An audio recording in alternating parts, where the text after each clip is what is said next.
प्रत्येक श्लोक में कोई न कोई नई बात बताते हैं हमारा ज्ञान वर्धन करने के लिए।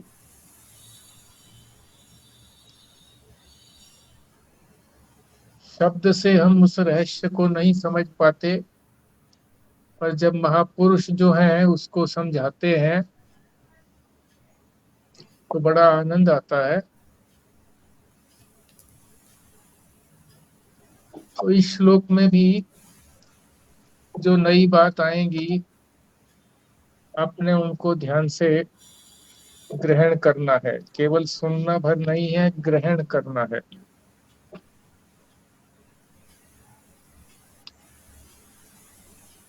एक बार इसका मोटा सा खाका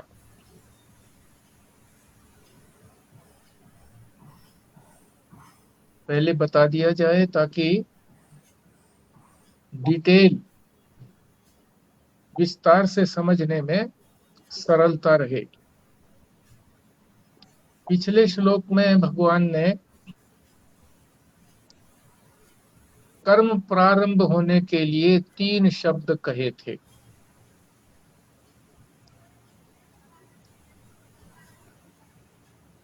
ज्ञाता, ज्ञान और ज्ञेय। जानने के लिए, ज्ञान के लिए एक तो जानने वाला होना चाहिए, ज्ञाता। एक फिर जो उसको जिस चीज को जानना चाह रहा है वो ज्ञेय होना चाहिए। और फिर ज्ञान, फिर उसका ज्ञान करे, ज्ञान हो। तो कर्म के प्रारंभ के लिए ये 3 चीजें आवश्यक हैं। तीनों होंगी तभी कर्म के लिए प्रेरणा होगी। अभी कर्म हुआ नहीं है, प्रेरणा हुई है, आरंभ करने के लिए प्रेरणा हुई है। इसी प्रकार से पिछले श्लोक की दूसरी पंक्ति में 3 शब्द आए थे। कर्म संपन्न करने के लिए भी 3 शब्द बताए थे। कर्ता, करने वाला होना चाहिए। करने वाला नहीं होगा तो कर्म संपन्न ही नहीं होगा। फिर कर्ण, यंत्र भी होने चाहिए जिससे संपन्न करे, तभी तो संपन्न होगा। कर्म करेगा तो कर्ता, कर्ण और कर्म, फिर वो कर्म होगा। तो ये 6 शब्द पिछले श्लोक में भगवान ने हमें बताए थे। क्यों बताए थे ये 6 शब्द? क्योंकि आगे इन्हीं को फिर विस्तार से बताना था। किस ढंग से बताना था? इनको व्यवहार में किस तरह से उतारा जाए। व्यवहार करने के लिए प्रकृति के 3 गुण हैं, सत्व, रज और तम। जब ये ऊपर नीचे होते हैं, इनमें से कोई एक गुण बढ़ा हुआ होता है तो उसके अनुसार व्यवहार होता है। जब ये तीनों बराबर होते हैं उसको कहते हैं प्रकृति। वो क्रिया करने में असमर्थ है प्रकृति, क्योंकि समान है, बराबर है। जब प्रकृति में गुणों का समावेश होता है, सत्व, रज और तम, सत्व गुण बढ़ेगा, एक प्रकार की क्रिया होगी, व्यवहार होगा। रजोगुण बढ़ेगा तब दूसरे प्रकार की का व्यवहार होगा। तमोगुण बढ़ेगा तो एक और अलग प्रकार का व्यवहार होगा। बढ़ने का क्या तात्पर्य है कि वो बढ़ा हुआ होगा, बाकी जो 2 हैं वो दबे हुए होंगे, कम होंगे, तभी उस एक गुण को बढ़ा हुआ कहेंगे। तो इस 19वें श्लोक में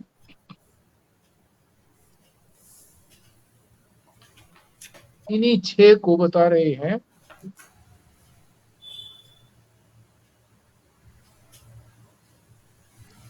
कि वो 3 गुणों के भेद से गुण भेदता है। शब्द दिया हुआ इसके अंदर, पहली पंक्ति का अंतिम शब्द गुण भेदता। गुणों के भेद से, ऊपर नीचे होने से अलग अलग प्रकार का व्यवहार होता है। प्रकृति के ये तू 3 गुण में से कोई एक गुण बढ़ा हुआ हो तभी व्यवहार होगा, समान होंगे तो व्यवहार नहीं होता। ये बात समझ लें। तो 3 गुणों के अनुसार सत्वगुण, रजोगुण, तमोगुण, इनके भेद से जो ये 6 बताए हैं पिछले श्लोक में, इन सभी के 3-3 गुण बताए जाएंगे जो अगले श्लोकों में आएंगे। एक एक श्लोक के अंदर एक एक गुण को, एक शब्द के एक एक गुण को बताया जाएगा। एक गुण, फिर अगले में दूसरा, फिर तीसरा, फिर अगला शब्द। इसलिए इसको विस्तार से समझना आवश्यक है। और भी एक दो बातें इसमें समझने की आएंगी, उसको भी ध्यान से आप समझें। पाठ करते हैं। ज्ञानम कर्म च कर्ता च त्रिधा एव गुण भेदतः प्रोच्यते गुण संख्याने यथावत शृणु तानि अपि। हाँ जी, संजीव शर्मा जी। जी। ज्ञानं कर्म च कर्ता च त्रिधा एव गुणभेदतः प्रोच्यते गुणसंख्याने यथावत् शृणुतानि अपि। भरद्वाज साहब। जी। ज्ञानम कर्म च कर्ता च त्रिधा एव गुण भेदतः प्रोच्यते गुण संख्याने यथावत शृणु तानि अपि। भल्ला जी।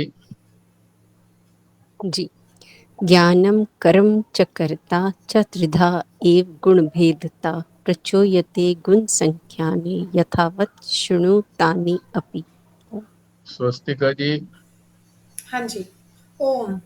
ज्ञानं कर्म च कर्ता च त्रिधैव गुणभेदतः प्रोच्यते गुणसंख्याने यथावत् शृणुतान्यपि। खुराना जी 18वें 19वें श्लोक का पाठ करिए।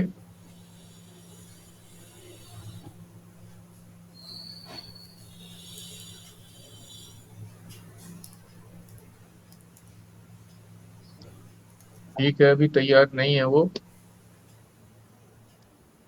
अर्थ समझते हैं। मैं करूं? हाँ करिए। हाँ जी, कर रहा हूँ जी। अच्छा जी, करो। ज्ञानम कर्म च कर्ता च त्रिधा एव गुण भेदता प्रोच्यते गुण संख्याने यथावत् शृणु तानि अपि। ओम। हाँ जी, विमला जी।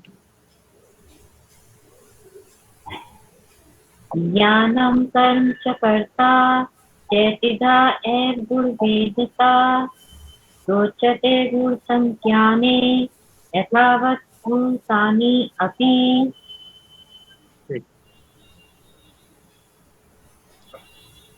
ज्ञानम, ज्ञान, कर्म और कर्ता।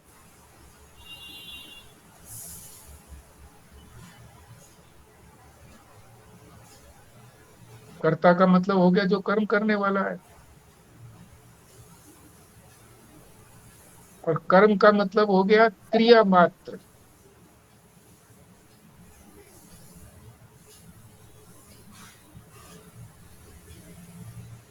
और ज्ञान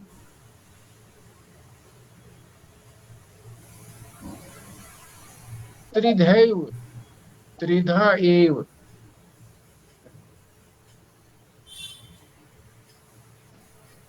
तीन प्रकार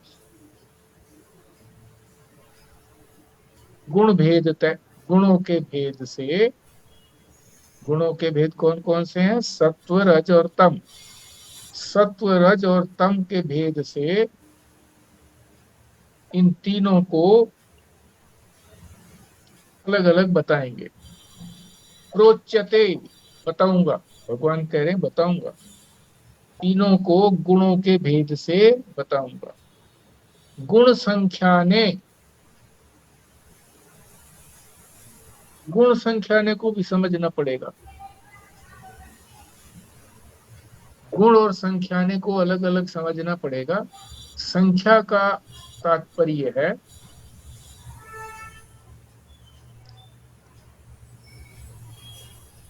कि जो बात भली प्रकार से समझाई जाए उसको कहते हैं सांख्य। ठीक प्रकार से समझाई जाए जिससे वो चीज समझ में आ जाए उसको कहते हैं सांख्य। और गुण, गुणों को जो भली प्रकार से समझाए, गुण और सांख्य को जो साथ में मिला दिया, इसका मतलब है कि सांख्य शास्त्र जो है वो गुणों को ठीक प्रकार से भली प्रकार से समझाता है, इसलिए ये गुण संख्या ने कहा है। सांख्य दर्शन जो गुणों को भली प्रकार से समझाता है उसको मैं बताऊंगा। यथावत श्रृणु, भली भांति सुनो। सुनने का मतलब ग्रहण करो। तानी अपि,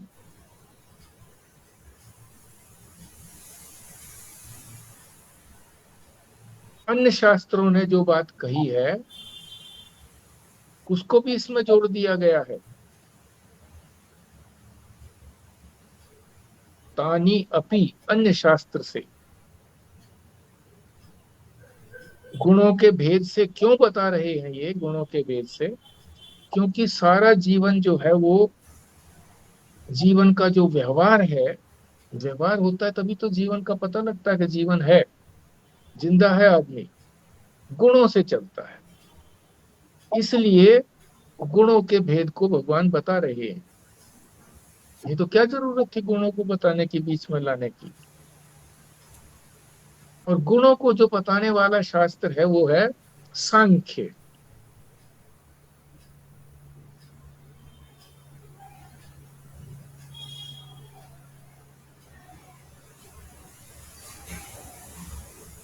तो सत्व गुण, रजोगुण और तमोगुण का जो भेद बता रहे हैं भगवान,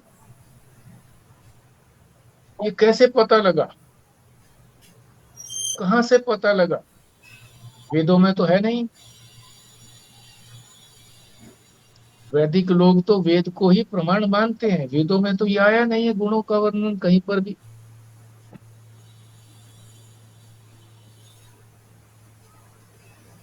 तो सांख्य शब्द तो कहना ठीक है, सांख्य का मतलब हो गया भाई स्पष्ट रूप से समझाना, भली प्रकार से समझाना ताकि समझ में आ जाए। पर ये गुण जो साथ में लगा दिया भगवान ने, तो कह रहे हैं सांख्य शास्त्र जो है वो भली प्रकार से गुणों को बताता है। तो सांख्य शास्त्र बताता है, वेद ने तो नहीं बताया। इस बात को यहां पर अच्छी तरह से समझना है। वेद, वेद तो केवल दो ही बात बताता है, ब्रह्म और धर्म। ब्रह्म का मतलब आत्मा, परमात्मा। आत्मा के बारे में वेद बताता है।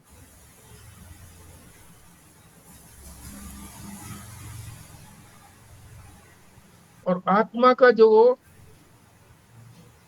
वर्णन है वो वेद में आत्मा के तीन लक्षण बताए हैं, सत्य, चित और आनंद।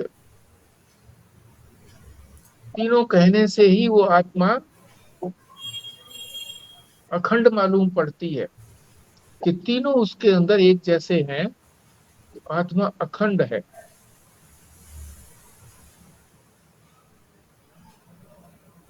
आत्मा के बारे में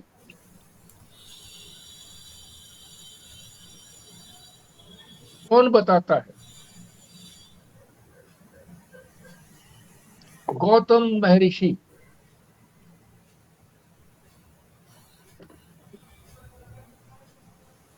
गौतम महर्षि ने बड़े ऊहापोह से, यहाँ पर शब्द आया है ऊहापोह, कई बार आया है ये ऊहापोह। आप इसका अगर अर्थ बताएं तो और अच्छा लगेगा। आप कोई बताए इसका अर्थ ऊहापोह।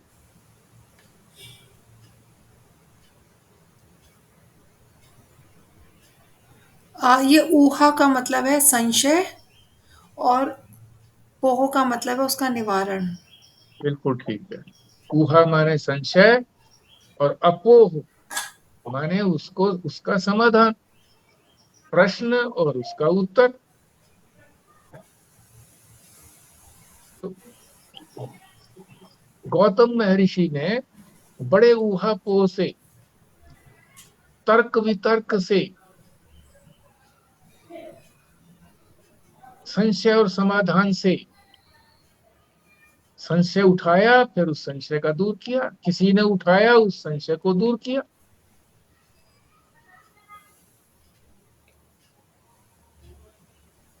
संशय किसने उठाया? बौद्धों ने। बौद्ध कहने लगे आत्मा तो है ही नहीं। कैसे कहा बौद्धों ने? बौद्ध कहते हैं कि आत्मा जो है वो क्षणिक है, एक क्षण में उत्पन्न हुई, उसी क्षण में नष्ट हो गई। तो नष्ट होने के बाद फिर उत्पन्न हुई, इसीलिए उसको कहते हैं शून्यवाद। नष्ट होने का मतलब शून्य, नहीं रहा कुछ भी, जीरो हो गया, शून्य। वहां से फिर उत्पन्न हुई आत्मा, तो शून्यवाद भी कहता है बौद्ध धर्म। बौद्ध धर्म को मानने वाले। और क्षणिकवाद भी कहते हैं कि क्षण भर में उत्पन्न हुई, क्षण भर में नष्ट हो गई, तो उसको हम आत्मा नहीं कहेंगे। तो वो कहते हैं आत्मा है ही नहीं। ये संशय उठाया बौद्धों ने और उसका समुचित उत्तर दिया गौतम महर्षि ने। इन्होंने संशय उठाया, उन्होंने उसको दूर किया। इनके शास्त्र को क्या कहा जाता है? न्याय शास्त्र। जो गौतम महर्षि ने जो शास्त्र लिखा, शास्त्र बताया, न्याय शास्त्र कहते हैं। और उसको जो मानने वाले हैं उनको कहते हैं न्यायिक। जैसे बुद्ध को मानने वालों को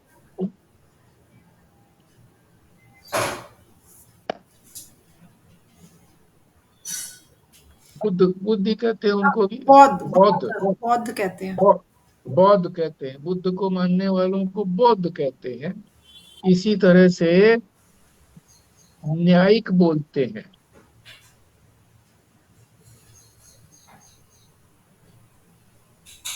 तो गौतम महर्षि ने अपने न्याय शास्त्र के अंदर जो संशय बौद्धों ने उठाए कि आत्मा नहीं है, उसका समुचित उत्तर दिया कि आत्मा है का मतलब सत्य है, हमेशा रहती है। बौद्धों ने कहा तो क्षणिक है, क्षण भर में उत्पन्न हुई, नष्ट हो गई। ये कहते नहीं, सत्य है, सद हमेशा रहने वाली है, त्रिकाला बाधित है, तीनों कालों में उसका कोई बाध नहीं होता। अबाधित कहा ना उसको, त्रिकाल अबाधित, अबाधित, त्रिकाला बाधित, तीनों कालों में उसका बाध नहीं होता। न कभी पहले कभी वो उसका बाध हुआ है। बाध का मतलब मिथ्या हुआ है कभी, कि वो झूठ सिद्ध हुई है आत्मा, कि नहीं थी किसी काल में, तब भी थी। न वर्तमान में ऐसा कोई सिद्ध किया किसी ने कि आत्मा नहीं है। न भविष्य में कोई सिद्ध कर पाएगा कि आत्मा नहीं है।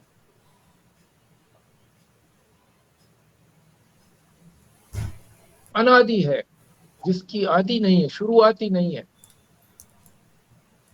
अजन्मी है, अजन्मा है आत्मा, जिसका कभी जन्म हुआ ही नहीं, उसी को तो अनादि कहेंगे। न्याय शास्त्र में उन्होंने इस बात को कहा। और वेद जो है वो आत्मा को मानता है। कहा ना, वेद जो है वो ब्रह्म और धर्म दो ही बातें, सारे वेदों में यही दो बातें बताई हैं। ब्रह्म का मतलब आत्मा, आत्मा ही ब्रह्म है, आत्मा ही परमात्मा है।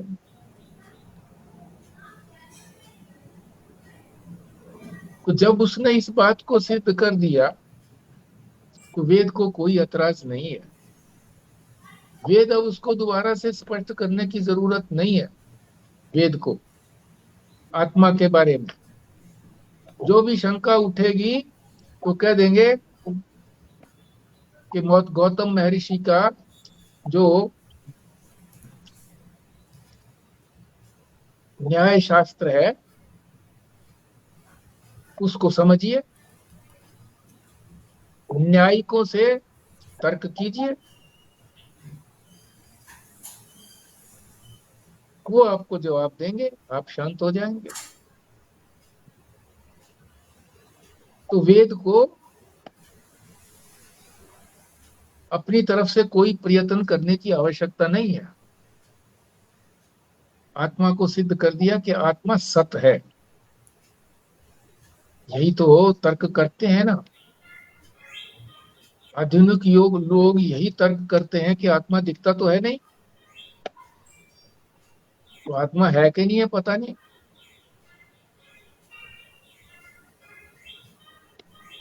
तो न्यायिक इसका न्यायपूर्ण जवाब देंगे।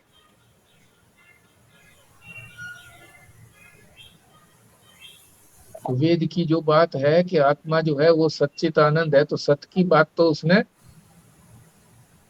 न्याय शास्त्र ने सिद्ध कर दी। फिर है चिद। चिद माने ज्ञान। ज्ञान को जो है वो सांख्य शास्त्र ने सिद्ध कर दिया।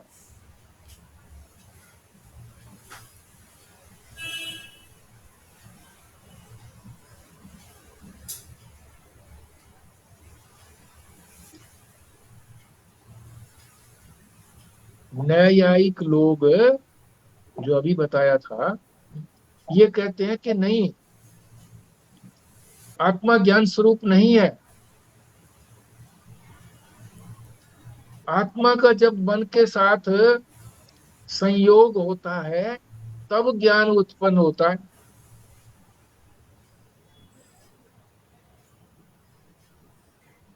मतलब दो दो चीजों का जब मिलन होता है तब, जैसे बताया कि पान के पत्ते पर, पान का पत्ता हरा होता है, सफेदा और चूना, सफेदा और क्या होता है उसके अंदर,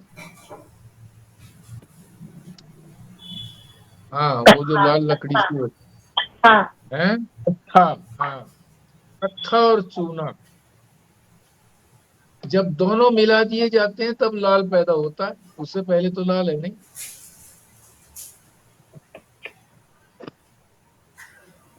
इसी तरह से आत्मा जब मन के साथ आत्मा का संयोग होता है तो ज्ञान पैदा होता है। ज्ञान शाश्वत नहीं रहा।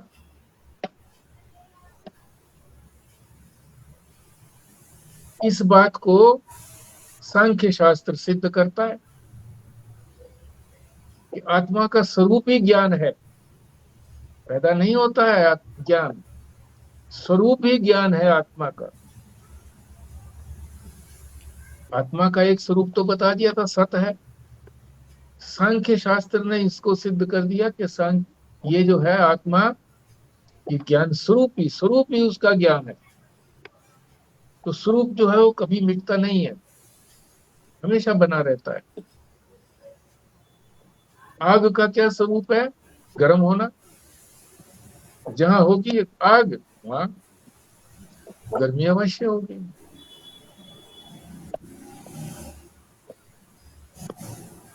और फिर आगे बताया आनंद स्वरूप रह गया। आनंद स्वरूप को वेदांत स्पष्ट करता है। तो तीनों शास्त्रों ने आत्मा के स्वरूप को, सच्चिदानंद स्वरूप को सिद्ध कर दिया। एक ने सत्स्वरूप को सिद्ध किया, दूसरे ने चित्त पर जोर दिया, तीसरे ने वेदांत ने आनंद के ऊपर जोर दिया। ये सब मिलकर सच्चिदानंद आत्मा को सिद्ध कर देते हैं।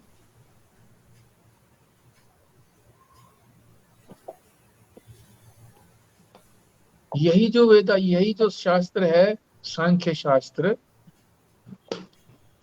जब इसने ज्ञान को सिद्ध किया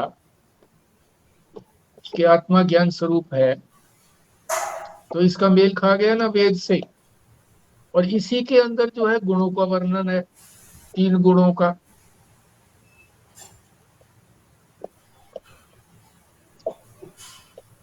गुणों की बात जो है वो सांख्य शास्त्र ही बताता है। इसीलिए भगवान ने गुण संख्या ने कहा। गुण संख्या ने यानी गुणों को भली भांति बताने वाला शास्त्र कौन सा हुआ? सांख्य शास्त्र। सांख्य का मतलब ही यही होता है कि जो भली प्रकार से बताए। तो सांख्य शास्त्र गुणों को बताता है कि 3 गुण होते हैं। इसलिए प्रमाणित हो गया, प्रमाण हो गया। और गुणों के बारे में किसी ने कोई काट भी नहीं किए कभी भी। अगर काट करते तो फिर तो ये होता कि नहीं, सांख्य शास्त्र के गुणों का काट हो गया है, इसलिए ये प्रमाण नहीं है। किसी ने भी काट नहीं किए, क्योंकि व्यवहार चलता ही 3 गुणों से है। और गीता में भगवान ने कहा भी है त्रिगुणातीत हो जा। 3 गुणों में जब तक रहेगा व्यवहार होता रहेगा। सत्व गुण में होगा तो सतोगुण का व्यवहार, रजोगुण में होगा तो रजोगुण का व्यवहार, तमोगुण में होगा तो तमोगुण का व्यवहार। तो व्यवहार चलता ही रहेगा। व्यवहार चलता रहेगा तो संसार में फंसा रहेगा। इसलिए 3 गुणों से पार हो जा। तो ये सारे स्टेप्स हैं। पहले 3 गुणों का स्टेप कि यदि हम 3 तमोगुण में अधिक रहते हैं तो तमोगुण से रजोगुण में आइए। तमोगुण क्या कहता है? आलस्य है, प्रमाद है, निद्रा है। इसमें अगर हमारा अधिक समय लगता है तो रजोगुण में आओ, कर्म करो। और अगर हमारा व्यवहार रजोगुणी है, हमेशा कर्म में ही लगे रहते हैं, तो कह रहे हैं सत्व गुण में आओ। कर्म को छोड़ो, कम करो, शांत होकर के बैठो, तब जो है विवेक जागृत होगा। शांत होगे तो विवेक होगा। रजोगुण के अंदर शांत नहीं होता, भाग दौड़ इधर उधर, तो वैसे शाम तक शांति नहीं है। शांत होगे तो सत्व गुण होगा। सत्व गुण में विवेक जागृत होगा। सत्व गुण का धर्म यह है कि वो प्रकाश करता है, प्रसन्नता देता है। तो हम देखते भी हैं कि प्रातः काल हमारा मन शांत भी होता है, प्रसन्न भी होते हैं। फिर कुछ काल के बाद फिर संसार का ध्यान आता है, ये काम करना है, वो काम करना है, तो फिर विक्षेप शुरू हो जाता है। सारा दिन विक्षेप में रहते हैं, रात्रि में फिर तमोगुण हो जाता है, आलस्य आ जाता है, प्रमाद आता है, निद्रा आती है, कहते हैं कल करेंगे, आज नहीं कल करेंगे।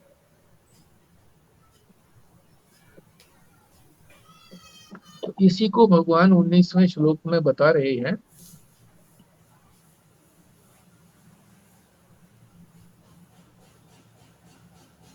कि गुणों के बारे में जो सांख्य शास्त्र किसने बताया? कपिल मुनि ने। फिर आप पूछोगे जी वेदांत किसने बनाया? तो आप वेदांत के लिए कह सकते हो वेद व्यास जी ने।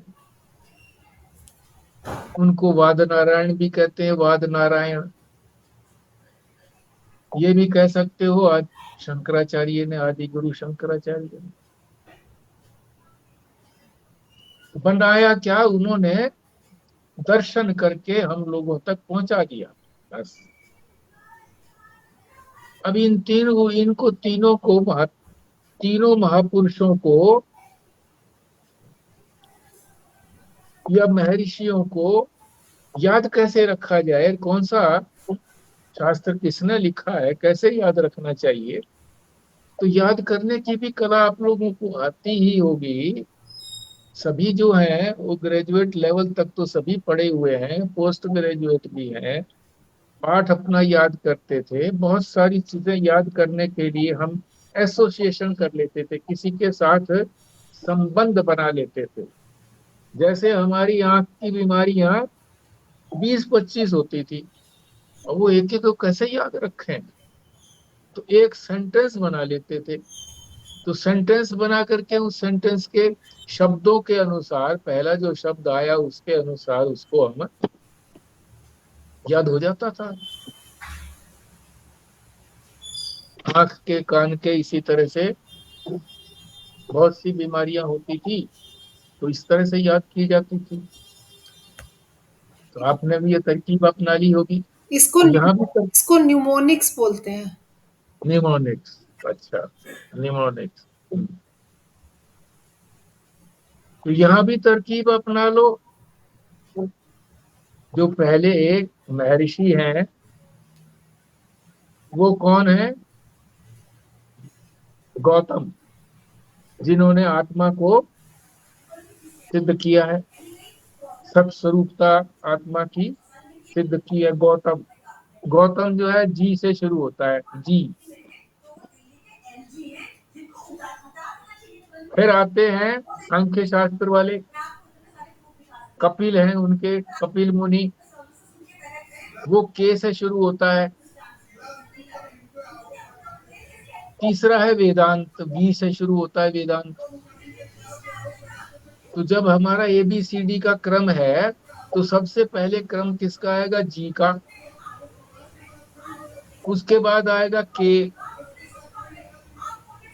ABCDEFGHIJK, बाद में के आया, और सबसे बाद में वी आता है। ये आप जानते ही अंग्रेजी की अल्फाबेट से कि पहले जी आएगा, उसके बाद, तुरंत बाद नहीं, उसके बाद के आएगा। इसका क्रम याद हो जाए। ये तो क्रम याद ही है हमको, जी और के और वी। तो जी से गौतम, के से कपिल और वी से वेदांत, और वाद नारायण लगा लो उसके साथ। वाद नारायण है वो।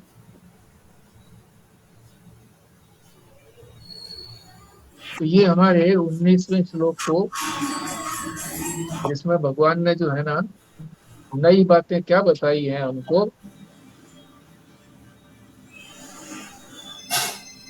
कि वेद जो है वो तो सिर्फ दो ही चीजों का वर्णन करते हैं सारे वेद, धर्म और ब्रह्म।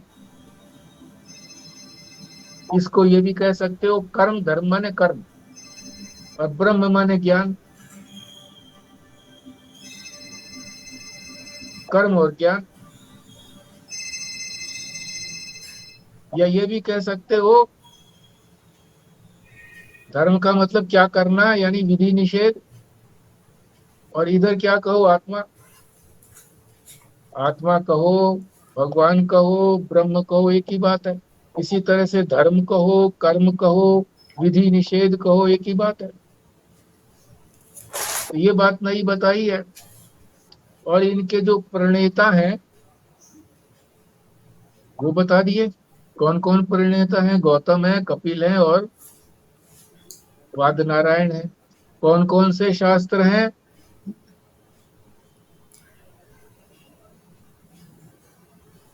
पहला न्याय शास्त्र है, फिर सांख्य शास्त्र है, फिर वेदांत है। तो ये नई बात हो गई हमारे लिए, याद रखनी है, ग्रहण करनी है। याद रखें और उसको ग्रहण करें, समझ लें अच्छी तरह से।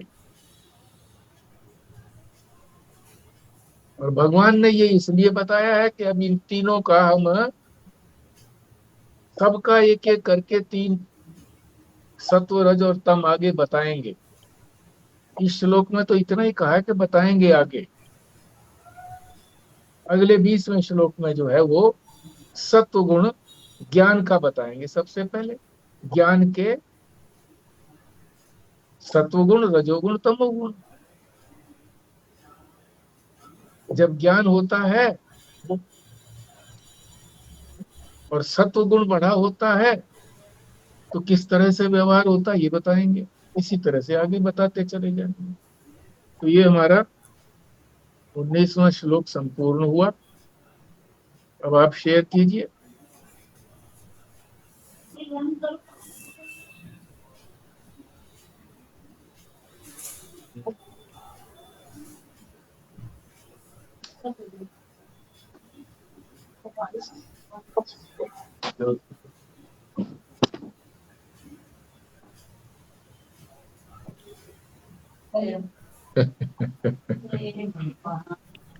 हाँ जी।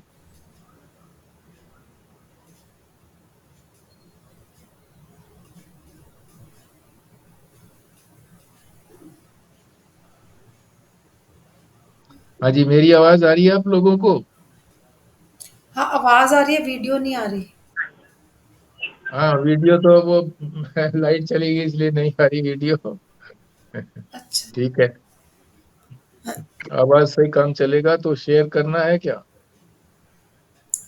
हाँ, मैं ये पूछना चाह रही थी, आपने जो एक बोला था कि रजोगुण, सत्वगुण और तमोगुण जब बराबर नहीं होते, मतलब कुछ इम्बैलेंस होता है, तब प्रकृति चलती है, ऐसा क्यों? नियम है ये प्रकृति का। अगर तीनों समान होते हैं तो प्रकृति शांत होती है, सम। कोई क्रिया नहीं होती उसमें, व्यवहार नहीं होता। ये नियम है, सिद्धांत है। प्रकृति के 3 गुणों से ही सारा संसार चलता है।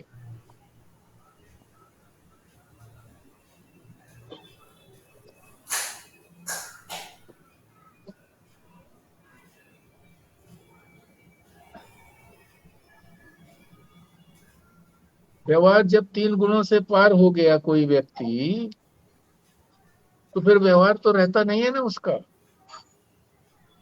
जब शरीर से सारे अलग हो गया, शरीर से अपने स्वरूप को उसने जान लिया कि मैं शरीर भी नहीं हूँ, इंद्रियां भी नहीं हूँ, मन बुद्धि चित्त अहंकार भी नहीं हूँ, इन सब से मैं अतिरिक्त विलक्षण आत्मा हूँ।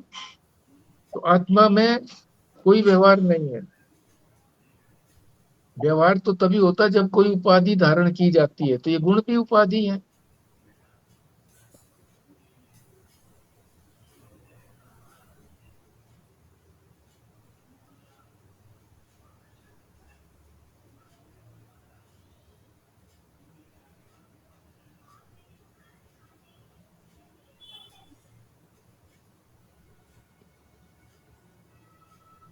हाँ जी, फिर और शुरू करिए, फिर दूसरा प्रोग्राम शुरू करिए।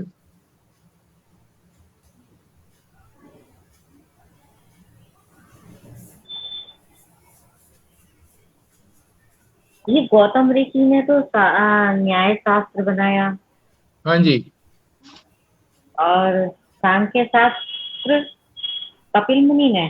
कपिल मुनि ने, कपिल ने। और ये वेदांत फिर किसने बनाया?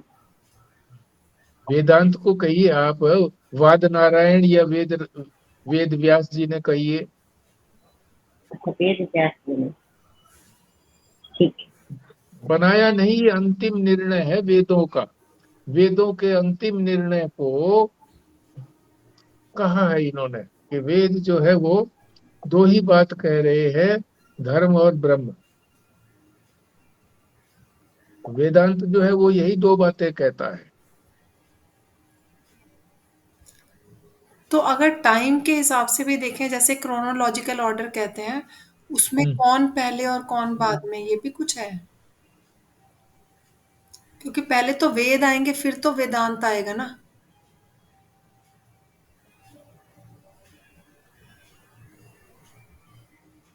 स्पष्टीकरण बाद में आएगा, ये बात कह सकते हो।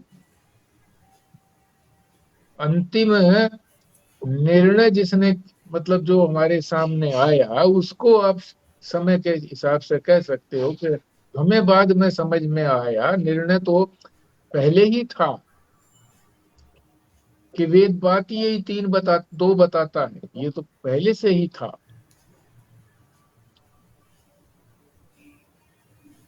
वेद जो है वो, आत्मा जो है वो सच्चित आनंद है, ये तो पहले से ही था। हम लोगों को पता लगा, तब उसको बता दिया जाता है कि ये तो, वो तो पहले पीछे की बात उसमें नहीं है। ज्ञान में पहले पीछे की बात नहीं है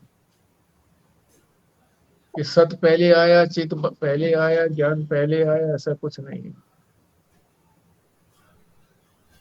बाकी ज्ञान की तो महत्ता है, क्योंकि ज्ञान स्वरूप जो है वो बताया है कि ज्ञान होगा तभी तो सत स्वरूपता को जानेंगे। ज्ञान होगा तभी आनंद स्वरूपता को भी जान पाएंगे। ज्ञान के कारण ही तो आनंद होगा। ज्ञान नहीं होगा तो आनंद को कैसे जानेंगे? ज्ञान नहीं होगा तो सत स्वरूपता को कि मैं हमेशा रहने वाला हूं, इस बात को कौन जानेगा? पर ऐसे कोई क्लासिफिकेशन नहीं किया गया है।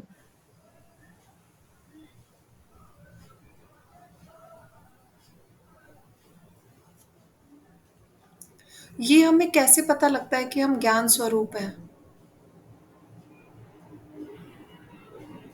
मैं नहीं हूं, ये मुझे कभी भी अनुभव नहीं होता। इसका क्या मतलब हो गया कि मैं सत हूं, हमेशा ही रहने वाला हूं, और मैं अपने आप को जानता हूं। मुझे कोई दूसरा अनुमान से जानेगा? मैं अपने आप को जानता हूं,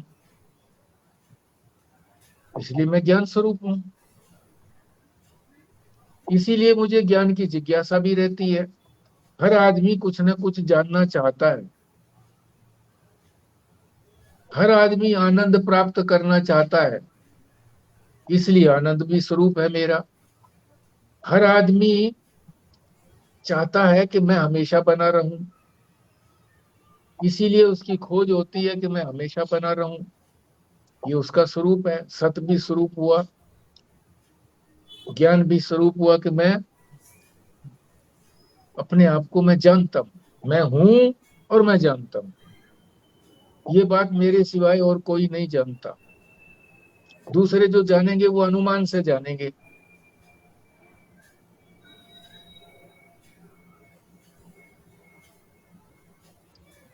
मैं स्वयं ही इस बात को सिद्ध करता हूं।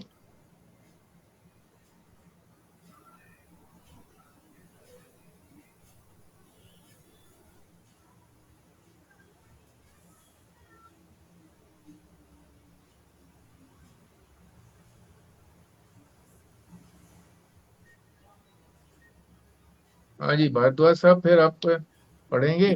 जी। मैं करूं जी? करो। आज का शीर्षक है जी, सुख का मार्ग, इच्छा की शांति। हाँ जी ठीक है। पृथ्वी में जितने भी धान्य, स्वर्ण, पशु और स्त्रियां हैं, वे सब के सब मिलाकर भी उस पुरुष के मन को संतुष्ट नहीं कर सकते जिसका चित्त कामनाओं से ग्रस्त हो रहा है। हम्म। विषयों के भोगने से भोग वासना कभी शांत नहीं हो सकती, बल्कि जैसे घी की आहुति डालने पर आग और भड़क उठती है, वैसे ही भोग वासनाएं भी भोगों से प्रबल हो जाती हैं। लोक परलोक दोनों के ही भोग असत हैं, ऐसा समझकर न तो उसका चिंतन करना चाहिए और न भोग ही। समझना चाहिए कि उनके चिंतन से ही जन्म मृत्यु रूप संसार की प्राप्ति होती है और उनके भोग से तो आत्मनाश ही हो जाता है। वास्तव में इनके रहस्य को जानकर इनसे अलग रहने वाला ही आत्मज्ञानी है। यदि संसार में कोई चाहे कि हम अपनी इच्छाओं को पूर्ण करके सुखी हो लेंगे, शांत हो लेंगे, तो उनकी यह चाह बिल्कुल झूठी है। इच्छाएं पूर्ण होकर कभी शांति नहीं दे सकती। इच्छाएं तो निर्वृत्त होकर ही शांति दे सकती हैं। समझो, दो आदमी कहीं यात्रा कर रहे हैं और दोनों में से एक को प्यास लगी और एक को नहीं लगी। जिसको प्यास लगी उसने गांव में से लोटा डोरी मांगा, कुएं में से पानी खींचा और पिया। जिसको प्यास नहीं लगी उसको बिना किसी प्रयत्न साधन के वह अवस्था पहले से ही प्राप्त है, जो अवस्था प्रयत्न करने वाले को बाद में प्राप्त हुई। कहने का अभिप्राय यह है कि इच्छा की निवृत्ति और इच्छा की पूर्ति के दो मार्ग हैं। अब देखो, तुम यदि साधना के मार्ग में चल रहे हो तो अपनी इच्छाओं को पूर्ण करके सुखी होते हो कि अपनी इच्छाओं को निर्वृत्त करके सुखी होते हो। तुम्हें रस कहाँ आता है, स्वाद कहाँ आता है, इस पर विचार करो। तुम्हें अपनी इच्छाओं को पूरी करके स्वाद आता है तो तुम इच्छाओं के बंधन में बंधे हुए हो और इच्छित पदार्थों और व्यक्तियों के बंधन में बंधे हुए हो। और यदि इच्छा की निवृत्ति से रस आता है तब तो संसार में बिना फंसे ही तुम सुखी हो सकते हो। नारायण, जो सबको सबको जो सुख मिलता है वह इच्छा शांत होने से सुख मिलता है। इच्छा बनी रहने से किसी को सुख नहीं मिलता है। इच्छा पूर्ति जिनकी होती है उनको भी इच्छित वस्तु की प्राप्ति होने पर इच्छा जब शांत हो जाती है तब सुख मिलता है। और जो लोग इच्छा को निर्वृत्त करते हैं उनकी भी इच्छा जब शांत होती है तब उनको सुख मिलता है। सुख का मार्ग इच्छा की शांति है, इच्छा की पूर्ति नहीं है। इच्छा को नियंत्रित करना पड़ेगा, इसलिए हमारे जीवन में साधन की आवश्यकता है। भला कहने का अभिप्राय यह है कि तुम अपने गुरु को गुरु मानो, अपने इष्ट को इष्ट मानो, अपने मंत्र को मंत्र मानो और अपने जीवन में कर्म में नियंत्रण, भोग में नियंत्रण, इंद्रिय में नियंत्रण, इच्छाओं में नियंत्रण, स्थितियों में नियंत्रण और सुख एवं दुख में नियंत्रण की स्थापना करो। और इस प्रकार अपने जीवन को नियंत्रित करते करते इस नियंत्रण से पृथक होने में समर्थ हो सकोगे। नारायण। ठीक है।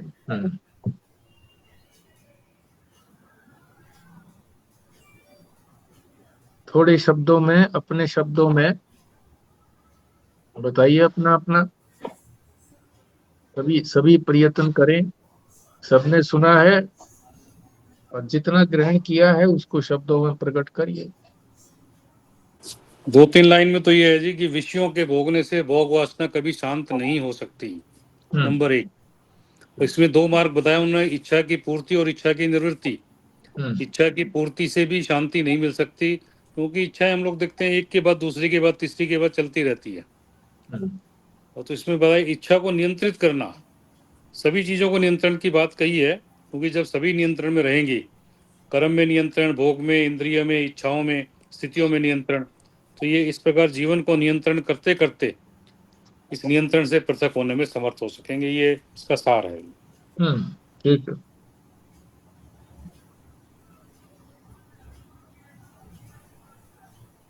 और बोले जी।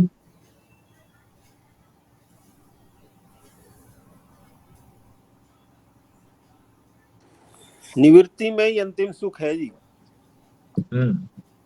भोगने में सुख नहीं है, अंतिम सुख तो निवृत्ति में ही है। यहाँ पे ना 2 चीजें बता दी। एक तो कि हमारी प्रॉब्लम क्या है कि हम इच्छाओं में लगे रहते हैं, तो उसको कैसे शांत करना है, मतलब ये बताया कि उसकी निवृत्ति करनी है, उसकी पूर्ति नहीं करनी। और फिर उसको कैसे करना है ये भी बता दिया। कैसे करना का मतलब एक तरह से तप ही बताया कि जब हम इंद्रियों का नियंत्रण करेंगे, मतलब कुछ खाने को मन कर रहा है, कुछ पहनने को कर रहा है, कुछ और कर रहा है, अगर हम उधर ना जा करके और थोड़ा उसके लिए संघर्ष करेंगे या फिर हम उसके लिए उसको रेजिस्ट करेंगे, तो वो एक तरह का तप हो गया।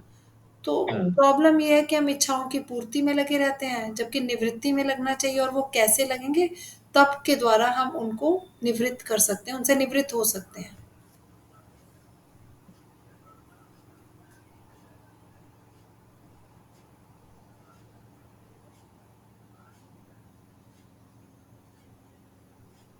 ठीक बात है।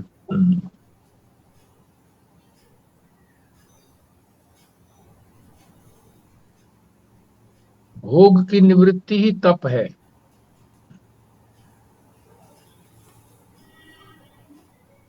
तप किसको कहते हैं? कि जो भोग में सुख मिलता है उसको, भोग को, सुख को छोड़ो। भोग तो हमें जरा जरा सी बात में मिलता है। नींद आ रही है सवेरे, अभी थोड़ी देर में उठेंगे, थोड़ी देर में उठेंगे, घंटा चला जाता है इसी तरह से। तो इसको छोड़ेंगे तो कष्ट तो होता है ना। भोग में कष्ट भोग को छोड़ने में कष्ट होता है, तो उसको, कष्ट को अपनाएंगे तो तप होगा। 4 बजे उठना, स्नान करना, पूजा पाठ करना है, तो ये चाहता नहीं है मन। तो मन को शास्त्र के अनुसार बनाना है। वेद का उद्देश्य जो है वो इच्छाओं की पूर्ति करना नहीं है, बल्कि इच्छाओं की निवृत्ति करना है। याज्ञवल्क्य के प्रसंग में जब वो अपनी पत्नी मात्रेयी को समझा रहे थे, तो पत्नी ने कहा कि पति जो है ये प्रतिज्ञा करता है, पत्नी का जब विवाह होता है तो पत्नी के साथ प्रतिज्ञा करता है कि मैं तेरी इच्छाओं की निवृत्ति करूंगा, पूर्ति करना नहीं है। आजकल हम जो लोग कहते हैं जैसे तू कहेगी मैं वैसे करूंगा, नहीं। रहस्य की बात याज्ञवल्क्य कह रहे हैं कि ये प्रतिज्ञा की जाती है कि मैं तेरी इच्छाओं की निवृत्ति करूंगा। तो मैत्रेयी कहती है कि क्या आपने मेरी इच्छाओं की निवृत्ति कर दी? आप तो मुझे धन दे करके जा रहे हो, मेरी इच्छाओं को तो और बढ़ा रहे हो। बड़े ताने से मारे हैं ऐसे उसने। तो शास्त्र का उद्देश्य जो है वो इच्छा की निवृत्ति करना है, पूर्ति करना नहीं है। पूर्ति संभव ही नहीं है। शास्त्र कभी भी असंभव बात को नहीं कहता कि ये हो जाएगी, संभव बात को ही कहता है। ये संभव हो सकती है, निवृत्ति संभव हो सकती है। छोड़ना चाहे हम किसी चीज को छोड़ सकते हैं, पकड़ने में तो जोर पड़ता है। पकड़े रखो, कितनी देर पकड़े रखोगे? अंत पंत छोड़ना ही पड़ेगा। हम अपने प्रिय संबंधियों को, प्रिय धन को, प्रिय मकान को कब तक पकड़े रखेंगे? धन को पकड़े रखेंगे तो हमारी आवश्यकताएं पूरी नहीं होगी। त्याग करेंगे धन का तभी तो हमको कोई चीज प्राप्त होगी। आवश्यकता की वस्तुएं भी त्याग से प्राप्त होती हैं। धन का त्याग करना, संबंधों का त्याग भी होना ही है देर सवेर से। इच्छाओं से, अगर हम अपनी इच्छा से, अपने विवेक से, अपने ज्ञान से अगर उसी संबंध को केवल व्यवहारिक समझ करके अपने अंदर नहीं घुसाएंगे तो त्याग है। जितना जितना त्याग करते चले जाएंगे उतने उतने सुखी होते चले जाएंगे। कई बार उदाहरण दिया है कि प्याज महंगे होते चले गए, वाजपेयी की सरकार टूट गई, प्याज से इतने आंसू आने लगे लोगों को, प्याज नहीं है, रोते रहे लोग। अब जो प्याज नहीं खाते थे उनकी बला से, जो मांस मीट अंडा नहीं खाते उनकी बला से, जो और ऐशो आराम की वस्तुएं नहीं अपने लिए इकट्ठी करते उनकी बला से इतना ही टैक्स लगता फिरे। आए साल इतना टैक्स उसमें लग गया जी, उसमें लग गया जी, उसमें लग गया। हम जहाँ चिपके हुए हैं वहां कोई टैक्स लगता है, तुम कहते हैं फिर बढ़ा दिया सरकार ने टैक्स। तो कम से कम आवश्यकताएं रखेंगे तो हमारी अधिक से अधिक शांति रहेगी, सुखी रहेंगे, निवृत्ति होगी। तो निवृत्ति में सुख है, प्रवृत्ति में दुख ही दुख है।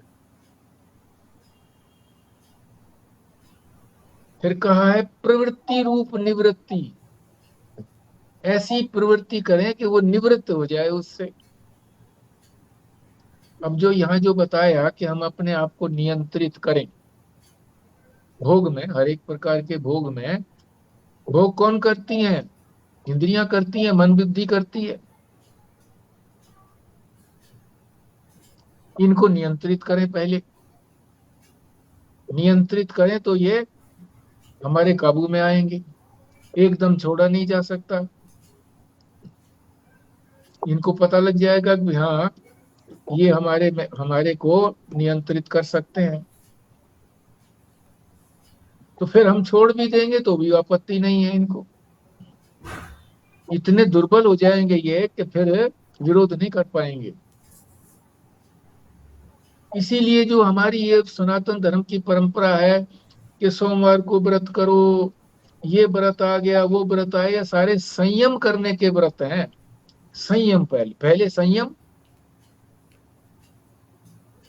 नदी बहती हुई आ रही है हिमालय से, वो पता नहीं कहाँ कहाँ जाएगी, कहाँ कहाँ तूफान पैदा करेगी। फिर उसमें से क्या करते हैं? नदी निकालते हैं, नहर निकालते हैं, फिर सिंचाई करते हैं, उससे उपयोग करते हैं। तो उसको नियंत्रित कर दिया, बांध लगा करके नियंत्रित कर दिया। तो पहले नियंत्रण और फिर पूर्ण स्वतंत्र, पूरे स्वतंत्र हो जाए।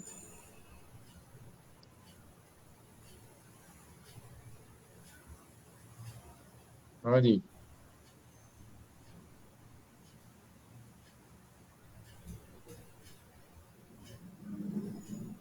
एक एक भोग का, छोटे छोटे भोग का त्याग करते चले जाओ।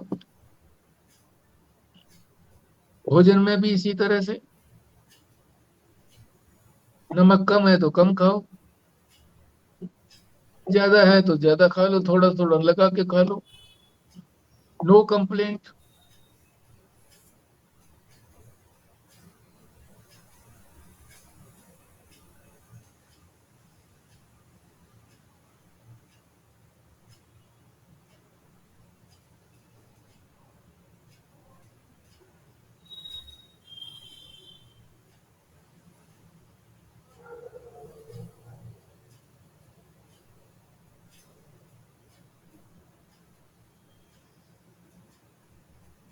ठीक है जी, फिर पूर्णाहुति के लिए भला जी आप करिए पूर्णाहुति। जी। ओम पूर्णमदा पूर्णमिदं पूर्णात् पूर्णमुदच्यते पूर्णस्य पूर्णमादाय पूर्णमेवावशिष्यते। ओम शांति शांति शांति। ओम।